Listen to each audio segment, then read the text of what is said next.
Convosco agora Roberto Rabelo. O seu tema hoje, Maravilhas da Profecia Cumprida. Há algum tempo, 1000 destacados homens da ciência, entre os quais havia membros da Academia Francesa de Ciência, da Real Sociedade de Londres, da Academia Americana de Ciência, bem como professores de importantes universidades alemãs, prepararam uma lista das 7 maravilhas do mundo moderno. As maravilhas eram estas: o rádio, o telefone, o aeroplano, o rádium, os antissépticos, as antitoxinas e os raios-x. Desde que isso aconteceu, a ciência avançou muito e hoje a lista deveria incluir a desintegração do átomo, a física nuclear e as naves espaciais. E falando de maravilhas modernas, lembramos as 7 maravilhas do mundo antigo: os jardins suspensos de Babilônia, o templo de Diana em Éfeso, a estátua de Júpiter em Olímpia, o colosso de Rhodes, o farol de Alexandria, o mausoléu de Halicarnasso e as pirâmides do Egito. Mas o nosso assunto são as maravilhas da profecia cumprida. Há muitos admiráveis cumprimentos de profecia. Nesta irradiação vamos considerar 7 deles. A primeira das maravilhas proféticas para as quais chamaremos a atenção é o aumento da ciência que vemos no mundo. Deveras estamos cercados de maravilhas, de prodígios da ciência. E sabemos que, a despeito dessa explosão de conhecimento, apenas tocamos com as pontas dos dedos as maravilhas do planeta em que vivemos. As realizações do homem moderno foram previstas por Deus, que disse a Daniel, seu profeta, há 25 séculos: Tu, porém, Daniel, encerra as palavras e sela o livro até o tempo do fim. Muitos correrão de uma para outra parte, e a ciência se multiplicará. Daniel 12, versículo 4. Desde então passaram umas 100 gerações. Os homens construíram suas casas, lavraram seus campos, viajaram por terra e por mar, justamente como seus antepassados. D. Pedro II, na sua viagem ao sul para conter Estigarribia, viajou como teria viajado o rei Salomão, que viveu quase 1000 anos antes de Cristo. O progresso já observado nos seus dias acelerou-se, e então raiou o século XX, que é superlativamente o século da ciência. Pelo progresso no campo da medicina, da cirurgia, do conforto doméstico, do equipamento das fábricas, dos implementos agrícolas, dos laboratórios, das comunicações, o mundo foi de todo mudado em menos de um século.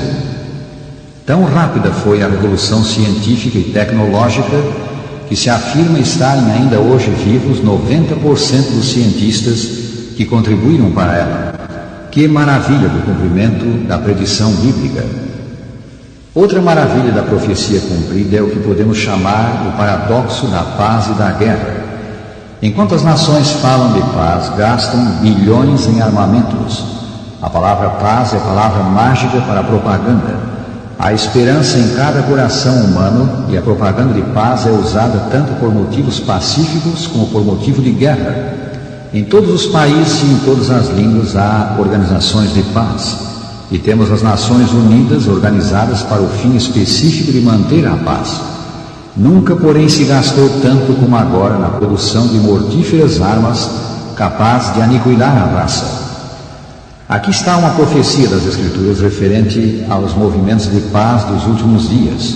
Irão muitas nações e dirão: Vinde e subamos ao monte do Senhor, à casa do Deus de Jacó, para que nos ensine os seus caminhos e andemos pelas suas veredas. Estes converterão as suas espadas em relhas de arados e suas lanças em podadeiras. Uma nação não levantará a espada contra outra nação, nem aprenderão mais a guerra. Isaías 2, versículos 3 e 4. Isto é o que os homens dizem, mas notai o contraste do anúncio de Deus referente às condições do mundo justamente antes da ceifa da terra. Lemos: Proclamai isto entre as nações, apregoai a guerra santa, suscitai os valentes, cheguem-se, subam todos os homens de guerra, forjai espadas nas vossas relhas de arado e lanças nas vossas podadeiras. Diga o fraco: eu sou forte. Joel 3, versículos 9 a 12. Sim, por detrás da universal propaganda de paz, vemos preparativos de guerra sem precedentes. Certamente a mão de Deus está escrevendo na parede da nossa civilização. Queira o Senhor ajudar-nos a entender o tempo em que vivemos. Vemos outro grande cumprimento de profecia no alarmante aumento do crime. Isso não é coisa observável em um só país, mas em praticamente o mundo inteiro. O crime custa centenas de bilhões cada ano. Os cárceres e as penitenciárias estão superlotados. O submundo do crime emprega modernos recursos e armas, prestígio social, grandes somas em dinheiro, aprimoradas organizações, os chamados sindicatos do crime, tudo isto está envolvido. Assaltos à mão armada a firmas comerciais e bancos em plena luz do dia, encontros violentos com a própria polícia tornam-se cada vez mais comuns. Num só país moderno, os bandidos matam de 12 mil a 15 mil pessoas por ano e ferem aproximadamente 100 mil outras.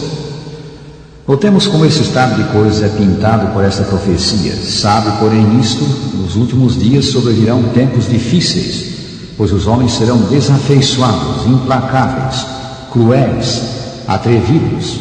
2 Timóteo 3, versículos 1 a 5. A quinta maravilha da profecia cumprida é vista no colapso moral da sociedade.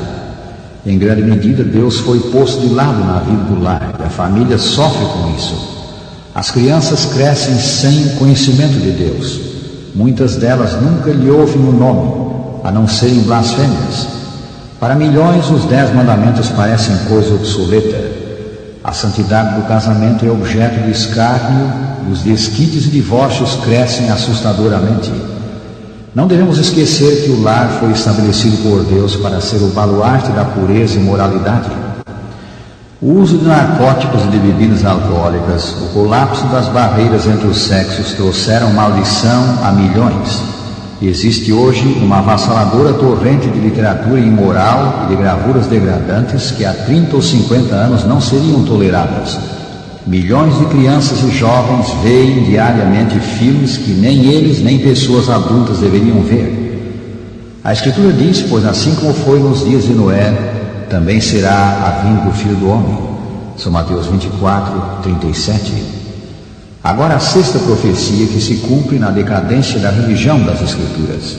Nos últimos dias, escreveu São Paulo, os homens serão mais amigos dos prazeres que amigos de Deus, tendo forma de piedade, negando-lhe, entretanto, o poder. 2 Timóteo 3, 4 e 5. Lembramos também a pergunta de Cristo: quando vier o Filho do Homem, achará porventura fé na terra? São Lucas 18, versículo 8. Assistimos a um ressurgimento da religião popular nesses últimos tempos. Milhares de novos templos são erigidos. Os cultos formais, ritualísticos, acham-se mais em voga agora do que no passado. Mas nas próprias terras cristãs a descrença está mascarada com o manto do cristianismo.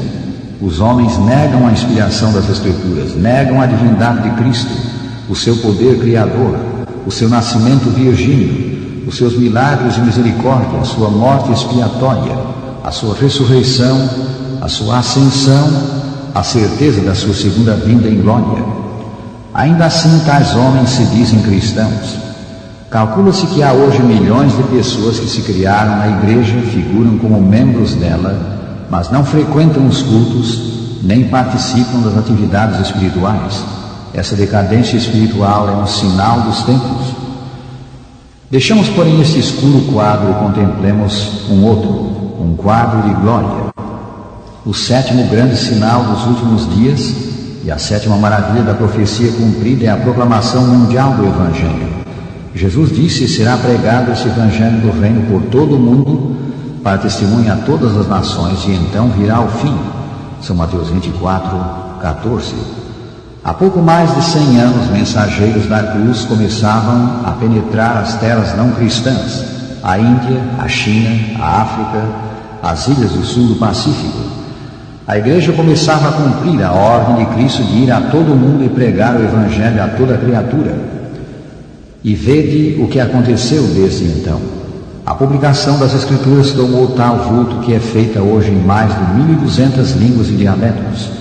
Pelo uso da imprensa moderna, da televisão e do rádio, o Evangelho de Cristo alcança rapidamente as mais remotas paragens da terra. Um pequeno grupo de cristãos, os adventistas do sétimo dia, ao qual pertence este programa, é campeão das Escrituras Sagradas e não se tem deixado afetar pelas ideias modernistas de religião. Presentemente, eles proclamam o Evangelho em 928 línguas e dialetos. O número dos seus pregadores, professores, médicos e enfermeiros ascende a 57 mil. Isso, porém, nada é em comparação com o que deveria ser. O cumprimento das profecias que indicam estar próximo à volta de Cristo deveria mover-nos a redobrado esforço de evangelização, crendo no Senhor Jesus Cristo como nosso Salvador pessoal, consagrando-nos ao serviço de Deus, enchendo o coração com os ensinos do Divino Livro, recebendo forças pela oração e estudo da Bíblia Sagrada. Deveríamos avançar com fé para levar salvação, esperança e paz ao mundo arruinado e turbado. E agora algumas perguntas pessoais. Estás preparado, rádio ouvinte, para enfrentar a grande crise para a qual caminhamos? São as Escrituras o teu guia? É Jesus o teu Salvador? Submeteste a vida a Deus e confiaste a Ele os teus caminhos? Estás aguardando a vinda de Cristo? Se fazes isto, serás contado entre os que o Senhor tomará para si. Pois Cristo, tendo se oferecido uma vez para sempre para tirar os pecados de muitos, aparecerá a segunda vez aos que o aguardam para a salvação.